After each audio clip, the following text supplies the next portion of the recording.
অসম জাতীয় বিদ্যালয়ৰ তৃতীয় শ্ৰেণীৰ নতুন গণিতৰ পাঠ ৬ত আছে ভগ্নাংশৰ ধাৰণা। এতিয়া ভগ্নাংশ বুলিলে কি বুজায়?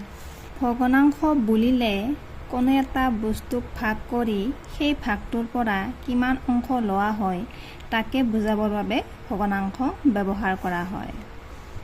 ধৰা হ'ল এটা আপেলক যদি অমল আৰু মীনাক ভগাই দিবলগীয়া হয় তেতিয়া আপেলটোক সমানে দুভাগ কৰিব লাগিব। এটা আপেলক যদি দুজন মানুহক ভগাই দিবলগীয়া হয় তেতিয়া আমি আপেলটোক সমানে দুভাগ কৰিব লাগিব।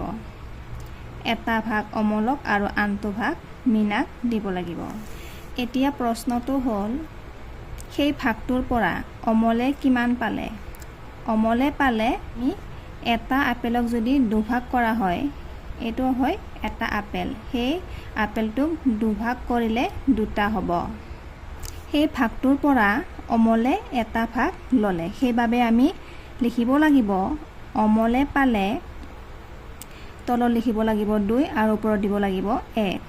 আপেলটো ভাগ কৰিছিল দুটা ভাগত, সেইবাবে 2 সংখ্যাটো তলত হ'ব আৰু সেই ভাগটোৰ পৰা অমলে এটা ভাগ লয়, সেইবাবে 1 সংখ্যাটো ওপৰত হ'ব। ইয়াকে কোৱা হয় ভগ্নাংশ।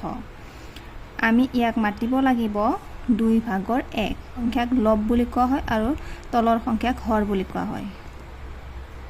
ওপৰৰ সংখ্যাক কোৱা হয় লব আৰু তলৰ সংখ্যাক কোৱা হয় হৰ। কিতাপত দিয়া আছে কিদৰে মাতিব লাগে। এইদৰে সংখ্যাটো এইদৰে থাকিলে ইয়াক ভগ্নাংশ বুলি কোৱা হয়। আছে 3, ওপৰত আছে 2। ওপৰৰ সংখ্যাক কোৱা হয় লব, তলৰ সংখ্যাক কোৱা হয় হৰ আৰু ইয়াক আমি মাতিব লাগিব 3/2। 3/2। 3 সংখ্যাটো হৰ হয় আৰু 2 সংখ্যাটো লব হ'ব। ইয়াতে কিতাপত ভালদৰে লিখা আছে। ইয়াত তলত ভগ্নাংশ দিয়া আছে 2/1, অৰ্থাৎ ইয়াত এটা বস্তুক দুভাগ কৰা হৈছে। ইয়াত এইটো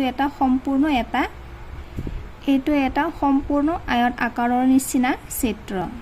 এই চিত্ৰটোক সমানে দুভাগ কৰা হৈছে। 2 ভাগ কৰা হোৱা বাবে তলত 2 লিখা হৈছে আৰু এভাগ ৰং কৰা হৈছে, অৰ্থাৎ এভাগ লোৱা হৈছে, সেইবাবে ওপৰত 1 লিখা হৈছে। এইটো এটা সম্পূৰ্ণ এটা চিত্ৰ আৰু ইয়াক ভাগ কৰা হৈছে 3 ভাগত। 1, 2, 3। 3টা ভাগত ভাগ কৰা হৈছে বাবে তলত 3 লিখা হৈছে আৰু এই 3 ভাগৰ এটা অংশত ৰং কৰা হৈছে, অৰ্থাৎ এভাগ লোৱা হৈছে, সেইবাবে ওপৰত 1 দিয়া হৈছে। ইয়াক আমি মাতিব লাগিব 3/1। 4টা ভাগ আছে 1, 2, 3, 4, সেইবাবে তলত 4 আৰু এভাগ লোৱা বাবে ইয়াত এটা অংশত ৰং কৰা হৈছে, সেইবাবে ওপৰত 1 লিখা হৈছে। ইয়াক মাতিব লাগিব 4/1। ইয়াত ভাগ কৰা হৈছে 5টা 1, 2, 3, 4, 5 আৰু এই 5টা ভাগৰ এভাগ ৰং কৰা হৈছে, সেইবাবে ওপৰত 1 লিখা হৈছে। ইয়াক ক'ব লাগিব 5/1। ইয়াত ভাগ কৰা হৈছে 8টা ভাগত 1, 2, 3, 4, 5, 6, 7, 8 আৰু ৰং কৰা হৈছে 3 ভাগ, সেইবাবে ওপৰত 3 লিখা হৈছে। ইয়াক মাতিব লাগিব 8/3। ইয়াত ভাগ কৰা হৈছে 7টা 1, 2, 3, 4, 5, 6, 7, সেইবাবে তলত 7 লিখা হৈছে আৰু ৰং কৰা হৈছে 4টা, সেইবাবে ওপৰত 4 লিখা হৈছে। ইয়াক মাতিব লাগিব 7/4। অনুশীলনী 6কৰ প্ৰশ্ন 1 নম্বৰত আছে তলৰ চিত্ৰবোৰৰ কিমান অংশ ৰং কৰা আছে চোৱা আৰু ৰং কৰা অংশটো ভগ্নাংশ হিচাপে তলৰ বাকচত লিখা। আমি ইয়াত ছবিটো চাই খালী বাকচত ভগ্নাংশটো লিখিব লাগিব। ইয়াত 3টা ভাগ কৰা হৈছে 1, 2, 3, গতিকে 3টা ভাগ কৰা হৈছে, সেইবাবে আমি তলত লিখিব লাগিব 3 আৰু এই 3 ভাগৰ 2টা অংশত ৰং কৰা হৈছে, সেইবাবে ওপৰত দিব লাগিব আমি 2। ইয়াক মাতিব লাগিব আমি 3/2। ইয়াত 2 ভাগ কৰা হৈছে 1, 2, গতিকে তলত হ'ব 2। এই 2 ভাগৰ এটা ভাগ ৰং কৰা হৈছে, গতিকে ওপৰত 1 হ'ব। 2/1। এই বৃত্তটো ভাগ কৰা হৈছে 1, 2, 3। 3টা ভাগত ভাগ কৰা হৈছে, সেইবাবে তলত হ'ব 3। এই 3 ভাগৰ এটা অংশত ৰং কৰা হৈছে, সেইবাবে ওপৰত হ'ব 1। ইয়াক মাতিব লাগিব 3/1। ইয়াত ভাগ কৰা হৈছে 4টা 1, 2, 3, 4। 4টা ভাগ কৰা হৈছে, সেইবাবে তলত হ'ব 4।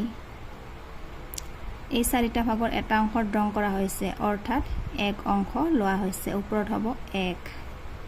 ইয়াত ভাগ কৰা হৈছে 1 2 3 4 5 6 7, গতিকে তলত হ'ব 7 আৰু ৰং কৰা হৈছে তিনিটা ভাগত, সেইবাবে ওপৰত হ'ব 3।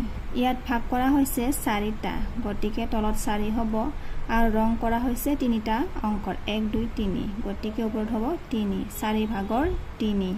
ইয়াত ভাগ কৰা হৈছে 1 2 3 4 5 6 7 8, 8টা ভাগত ভাগ কৰা হৈছে, সেইবাবে 8 সংখ্যাটো তলত আৰু ৰং কৰা হৈছে তিনিটা অংশত, গতিকে ওপৰত হ'ব 3, 8 ভাগৰ 3।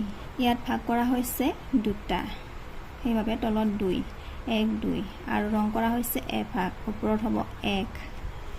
ইয়াত ভাগ কৰা হৈছে তিনিটা ভাগত, সেইবাবে তলত 3 হ'ব আৰু ৰং কৰা হৈছে এটা অংশত, গতিকে ওপৰত হ'ব 1, 3 ভাগৰ 1। ইয়াত ভাগ কৰা হৈছে, ইয়াত আমি চাব লাগিব 1 2 3 4 5 6 7 8 9 10 11 12 13 14 15 16, 16টা ভাগ কৰা হৈছে, সেইবাবে তলত হ'ব 16 সংখ্যা। ৰং কৰা হৈছে 1 2 3 4 5 6 7, ওপৰত হ'ব 7, 16 ভাগৰ 7।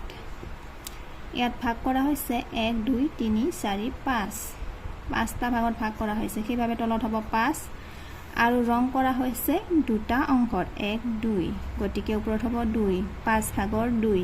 প্ৰশ্ন 2 নম্বৰত আছে তলৰ চিত্ৰবোৰৰ 2 ভাগৰ 1 অংশত ৰং কৰা।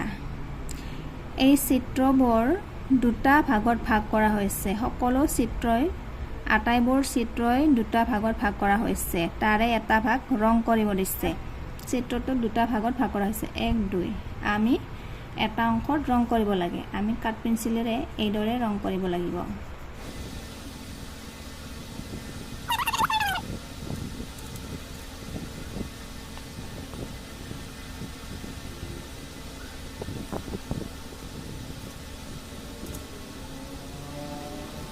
ইয়াত সকলোতে এভাগ এভাগ ৰং কৰা হৈছে, দুভাগৰ এভাগত ৰং কৰা হৈছে।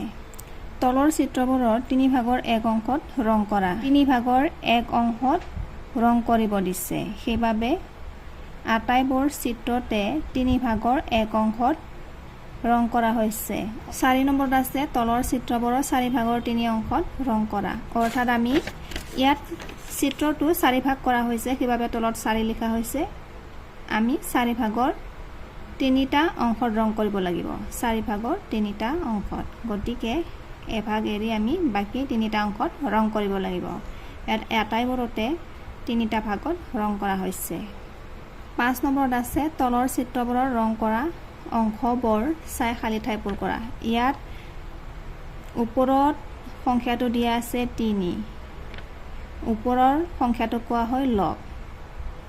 ইয়াত 3 এইভাবে লিখা হৈছে, ইয়াত 3টা অংশত ৰং কৰা হৈছে, সেইভাবে ওপৰত 3 লিখা হৈছে আৰু ভাগ কৰা হৈছে, ইয়াত ভাগ কৰিছে 6টা, 1 2 3 4 5 6, গতিকে তলত হ'ব 6। ইয়াত ৰং কৰা হৈছে দুভাগ, সেইভাবে ওপৰত 2 আৰু ভাগ কৰা হৈছে 3টা, 1 2 3, সেইভাবে তলত 3। ইয়াৰে পিছৰ চিত্ৰত দুভাগ ৰং কৰা হৈছে, সেইভাবে ওপৰত 2 আৰু ভাগ কৰা হৈছে 3। ওপৰত 9 দিয়া আছে, অৰ্থাৎ 9টা অংশত ৰং কৰা হৈছে। 1 2 3 4 5 6 7 8 9 10 11 12 13 14 15 16, ভাগ কৰা হৈছে 16, তলত লিখিব লাগিব আমি 16। 6 নম্বৰত আছে তলৰ ভগ্নাংশবোৰ লব আৰু হৰ লিখা। ইয়াক কোৱা হয় ভগ্নাংশ। ইয়াত লব কোনটো হৰ কোনটো লিখিব দিছে। ভগ্নাংশ দিয়া আছে 6 ভাগৰ 1, 7 ভাগৰ 5, 9 ভাগৰ 4, 12 ভাগৰ 7, 8 ভাগৰ 3, গতিকে আমি এইদৰে বক্সত সজাই লিখিব পাৰি। 6 ভাগৰ 1 ইয়াক কোৱা হয় ভগ্নাংশ আৰু ইয়াক পৰা হয় 6 ভাগৰ 1। 6টোক কোৱা হয় হৰ আৰু ওপৰৰ সংখ্যাক কোৱা হয় লব 1। ইয়াক মাতিব লাগিব আমি